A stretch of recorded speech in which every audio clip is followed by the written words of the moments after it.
Hi everyone. Welcome back to Aruna memories.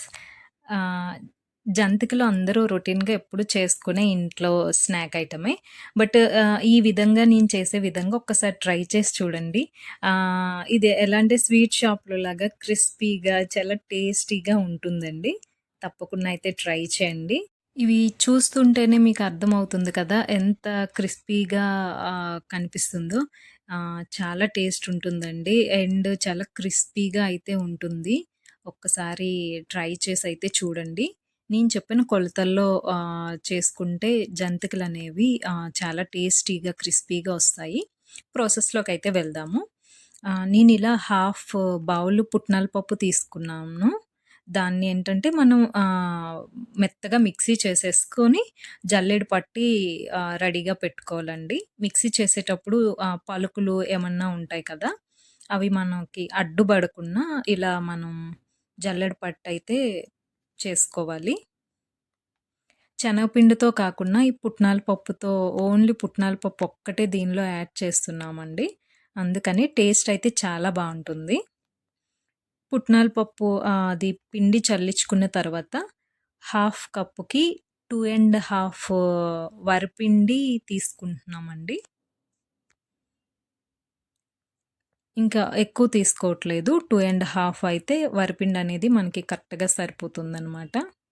ఈ వరిపిండి కడిగేసి ఆడించుకున్నది అదేం కాదండి. నార్మల్ మనం డైలీ యూజ్ చేసుకునే పిండిని ఆడిచ్చి పెట్టుకున్న వరిపిండి అది.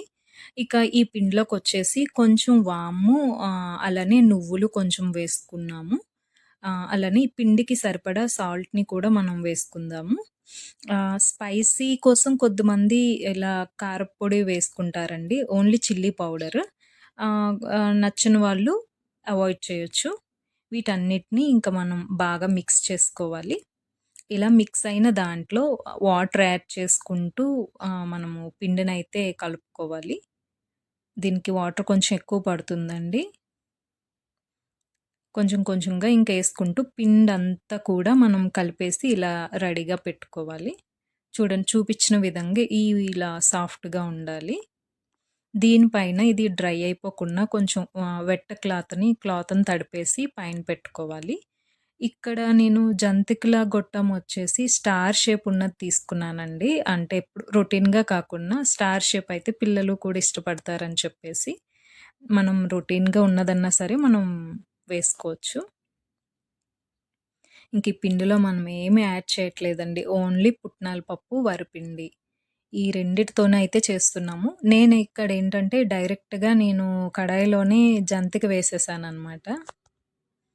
మొత్తం ఇలా డైరెక్ట్‌గా వేసేసుకొని, ఒక సైడ్ ఇలా కాస్త ఫ్రై అయిన తర్వాత అప్పుడు ఇంకా టర్న్ చేసుకుంటూ ఫ్లేమ్‌ని హై టు మీడియంకి అడ్జస్ట్ చేసుకుంటూ అయితే మనం జంతికలు వేసుకోవాలి. కంప్లీట్‌గా హై ఫ్లేమ్‌లో ఉంది అంటే బయట ఫ్రై అయిపోయి లోపల ఫ్రై అవ్వకుండా మనకి క్రిస్పీ రాదు. సో, ఫ్లేమ్‌ననేది అడ్జస్ట్ చేసుకుంటూ అండ్ జంతికని టర్న్ చేసుకుంటూ మనము ఫ్రై చేసుకోవాలండి.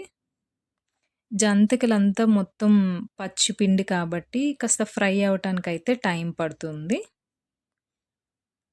ఇది ఫ్రై అయిందని ఎలా తెలుస్తుందంటే బబుల్స్ అలా ఇంకా ఆగిపోతాయండి. ఫ్రై అయిన తర్వాత బబుల్స్ ఆగిపోతాయి.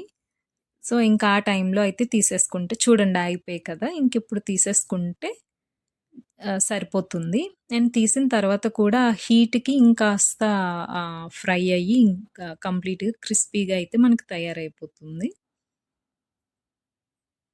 ఆహ్, దీనిలో ఇంకా ఏ పిండి వెయ్యకపోయినా సరే జంతికనేది మనకి విరగదండి. విరగకున్నా మనం ఎలా అయితే చేసుకుంటే అలా ఎలా జంతికని షేపేసుకున్నా అలా చక్కగా అయితే మనకొస్తదండి. ఈ విధంగానే ఉన్న పిండిని కూడా జంతికల గొట్టంలో యాడ్ చేసుకుంటూ, ఈ విధంగా అయితే మనం వేసేసుకోవచ్చు. ఇలా కాకుండా వేరే గరిటె పైన కూడా మనం జంతికలు చూపిస్తున్నాను కదా! ఈ విధంగా కూడా మనం వేసుకొని, మనకి ఎంత సైజు కావాలో అంత సైజు జంతికలు వేసేసుకోవచ్చండి. చాలా క్రిస్పీగా అండ్ పిల్లలు ఈ షేప్‌తో వేస్తున్నాం కాబట్టి వాళ్ళు అట్రాక్ట్ అయ్యి ఇంట్లోనే ఆహ్, ఈ స్నాక్ అనేది మనం తయారు చేసుకొని పిల్లలకి ఇవ్వొచ్చండి. చాలా బావుంటది. తప్పకుండా ట్రై చేయండి. Thank you for watching.